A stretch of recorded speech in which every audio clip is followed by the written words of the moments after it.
हाय fans, कैसे हैं आप। जैसा कि आप जानते हैं कि पिछले 2 दिनों से इंग्लिश क्रिकेट काउंटी में और इंग्लिश क्रिकेट के जो सर्कल है उसके अंदर एक कहानी चल रही है अजीम रफ़ीक को लेकर। अजीम रफ़ीक फॉर्मर इंग्लैंड क्रिकेटर हैं जो कि इंग्लैंड की तरफ से 2009 में T20 इंटरनेशनल खेल चुके हैं। अच्छा, कहानी इस तरह है कि 2008 में अजीम रफ़ीक यॉर्कशायर काउंटी से डेब्यू करते हैं और उसके बाद 2018 तक वो थ्रू आउट 10 साल तक इस काउंटी को रिप्रेजेंट करते हैं।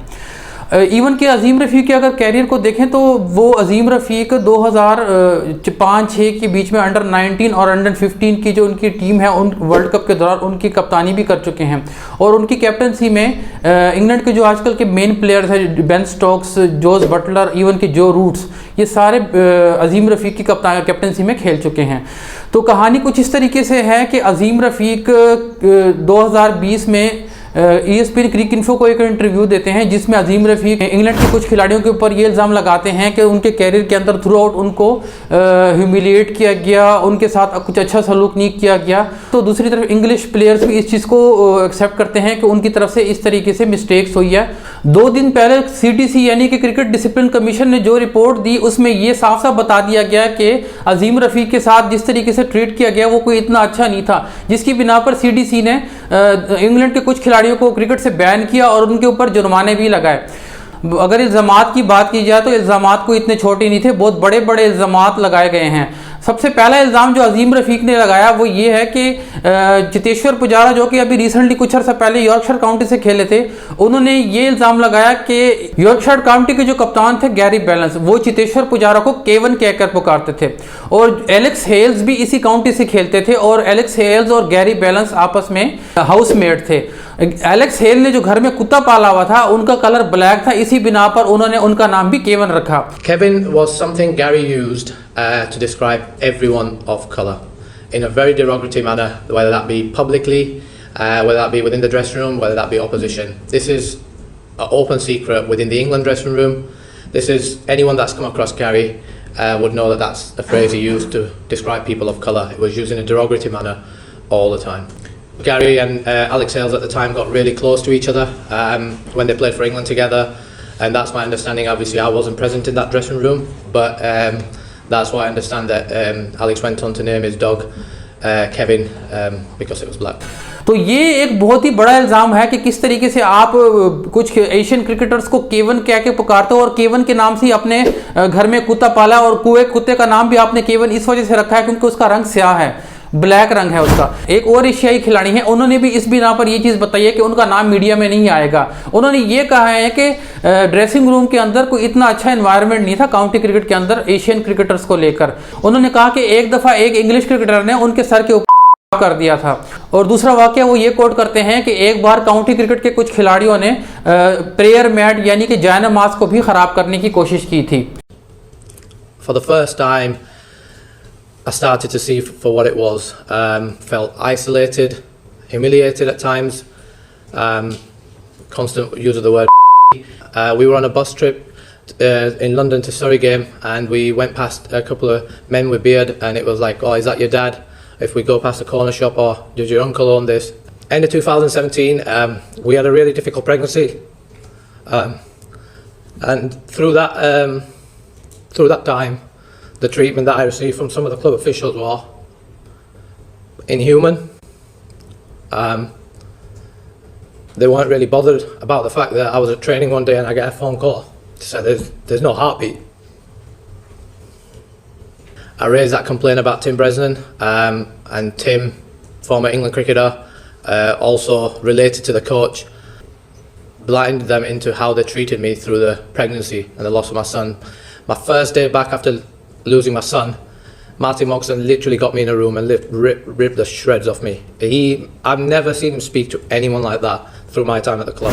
4 और एशियाई खिलाड़ी जिनका ताल्लुक पाकिस्तान से है, जिनमें अजमल शहजाद, राना नवीदुल हसन, आदिल रशीद जो कि अभी रिसेंटली इंग्लैंड से खेल रहे हैं, और इसके अलावा अजीम रफ़ीक, इन चारों ने ये भी इल्ज़ाम लगाया है कि इनको पाकी कहकर पुकारा जाता था, मतलब उनको एक स्पेसिफिक नेम कर दिया गया था। इसके साथ जिस तरीके से थ्रू आउट इस केस को देखा गया तो इसमें और भी बहुत सारे खिलाड़ियों के नाम शामिल हैं। जिनमें माइकल वॉन को बहुत ज़्यादा क्रिटिसाइज किया गया है, टिम ब्रिजनर शामिल है, इवन कि जो रूट भी शामिल है जो कि इसी काउंटी से खेल चुके हैं। अजीम रफीक कहते हैं कि जब वो 2008 में इस काउंटी यॉर्कशायर टीम में है तो उनके सामने बहुत बड़े नाम थे। उस वक्त 2005 में इंग्लैंड की एशियस की जीती हुई टीम के 2 खिलाड़ी जिनमें मैथ्यू ओगार्ड और माइकल वॉन भी शामिल थे, वो भी इसी टीम का हिस्सा रहे हैं। तो उन्होंने कहा कि ये दोनों मेरे लिए बहुत बड़े इंस्पायरेशन थे, लेकिन थ्रू आउट उसके बाद जिस तरीके से उन्होंने कहा कि मेरे साथ ट्रीट किया गया वो इतना अच्छा सलूक नहीं था। 2017 में वो कहते हैं कि मेरे जब बेटे की डेथ हुई तो हॉस्पिटल से ग्रेवयार्ड तक लेके जाने के लिए मेरे साथ काउंटी क्रिकेट के कोई भी खिलाड़ी शामिल नहीं थे। वो इस दौरान रो पड़े और उन्होंने कहा कि ये बहुत ही इमोशनल लम्हा था मेरे लिए, लेकिन उस वक्त काउंटी क्रिकेट मेरे साथ बिल्कुल भी नहीं थी और कोई भी इवन के काउंटी का खिलाड़ी भी मेरे साथ हॉस्पिटल से ग्रेवयार्ड तक उनको लेके जाने में शामिल नहीं था। थ्रू आउट अगर हिस्ट्री उठा के देखें तो हिस्ट्री में भी इस तरीके से वाकयात नजर आए हैं। इवन कि अभी अगर आप 2022 के ही T20 वर्ल्ड कप को उठा के देख लें तो रिसेंटली एक वाकया इस तरह का पेश आता है रेसिज्म का, कि जिस तरीके से रेसिज्म के अगेंस्ट नी के ऊपर बैठकर प्लेयर्स ओथ लेते थे। साउथ अफ्रीका के जो विकेट कीपर बैट्समैन हैं क्विंटन डी कॉक, उन्होंने ओथ लेने से इनकार कर दिया था और उसके बाद उनको फिर टीम से निकाल दिया गया, लेकिन उसके बाद उन्होंने माफ़ी मांगी और वो टीम में वापस आए और उन्होंने ओथ लिया। हिस्ट्री में भी बहुत सारे वाकयात नज़र आते हैं। सबसे बड़ा जो वाकया नज़र आता है वो बासल डी ओलिवेरा का वाकया है, जो कि साउथ अफ्रीकन्स थे। साउथ अफ्रीका की टीम में जब उनको नहीं खिलाया जाता तो जिसके बदले में वो फिर इंग्लैंड माइग्रेट कर लेते हैं और वहाँ इंग्लिश काउंटी से खेलते हैं। तो वहाँ पर उसके बाद वो इंग्लैंड की टीम में आते हैं और उसके बाद वो इंग्लैंड की टीम में जब आते हैं तो 1968 में साउथ अफ्रीका ने इंग्लैंड का टूर करना होता है। तो बहुत ज़्यादा कंट्रोवर्सी क्रिएट होती है इस केस को लेकर के। साउथ अफ्रीकन क्रिकेट बोर्ड कहता है कि आप इस मैच में बासल डी ओलिवेरा को बिठा दें क्योंकि हम उनके अगेंस्ट नहीं खेलेंगे क्योंकि वो नॉन वाइट्स हैं।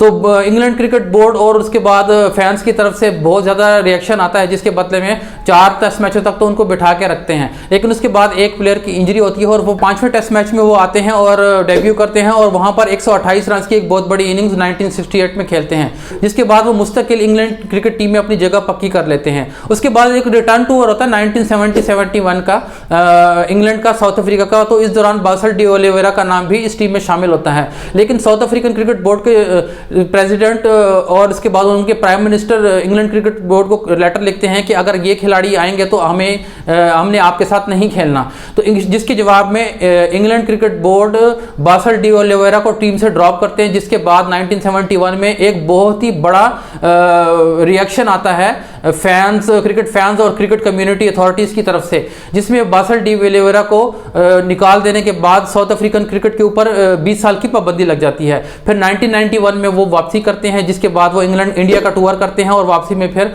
वर्ल्ड कप भी खेलते हैं, जिसके बाद फिर इंडिया भी वापस ही उनका टूर करती है तो 1992 में। ये बहुत ही इंटरेस्टिंग स्टोरी है, किसी और दिन हम इसके ऊपर बात करेंगे। हिस्ट्री तो बहुत पुरानी है, हिस्ट्री में और भी वाकयात हैं। इवन के अगर आप 1940s 1930s में चले जाएं तो वहाँ पर भी जॉर्ज हेडली वेस्ट इंडीज़ के स्टार बैट्समैन होते थे, उनको भी ऑस्ट्रेलियन क्रिकेट और उनके फैंस की तरफ से ब्लैक ब्रैडमैन कहा जाता था, जिसके जवाब में हेडली के जो फैंस होते थे वो डॉन ब्रैडमैन को व्हाइट हेडली कहकर पुकारते थे। अगर हम इससे भी पीछे जाएं तो 1893 में महात्मा गांधी साउथ अफ्रीका का दौरा करते हैं। इस दौरे के दौरान वो एक बार ट्रेन में सफर कर रहे होते हैं तो उनको ट्रेन के डब्बे से ये कहकर बाहर निकाल दिया जाता है कि आप ब्लैक हैं और इस डब्बे के बाहर लिखा हुआ है कि नॉन वाइट्स यहाँ पर अलाउ नहीं है, ओनली वाइट्स अलाउ हैं।